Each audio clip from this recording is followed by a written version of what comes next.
De 300 frappes militaires cette nuit selon l'armée israélienne, les tirs auraient fait plus de 70 morts selon le Hamas.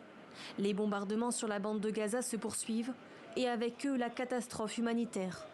Le blocus terrestre, aérien et maritime du territoire palestinien prive les 2,5 millions de Gazaouis d'eau potable, d'approvisionnement en nourriture et d'électricité.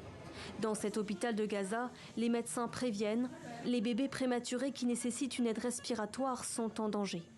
À la frontière avec l'Égypte, des tonnes d'aide humanitaire sont prêtes à être livrées et attendent au compte-gouttes l'autorisation d'être acheminées.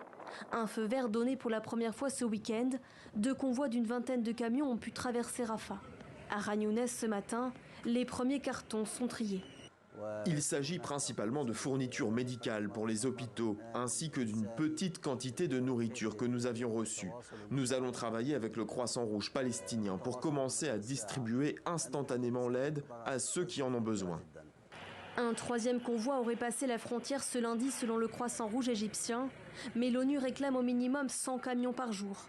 Car pour les organisations humanitaires, les premiers convois sont insuffisants.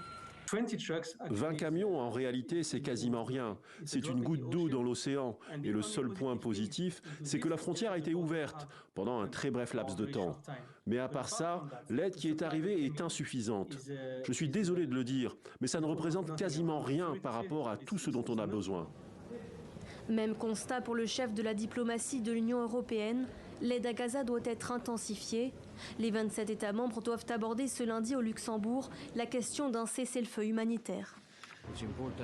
Il est important d'avoir plus de soutien, plus d'aide humanitaire et d'avoir du carburant pour faire fonctionner la centrale électrique, mais aussi la station de désalinisation. Sinon, il n'y a ni eau ni électricité, et sans eau ni électricité, les hôpitaux peuvent à peine fonctionner. Après une conversation téléphonique hier soir, le président américain et le premier ministre israélien ont affirmé qu'il y aurait dorénavant un flux continu de camions vers la bande de Gaza.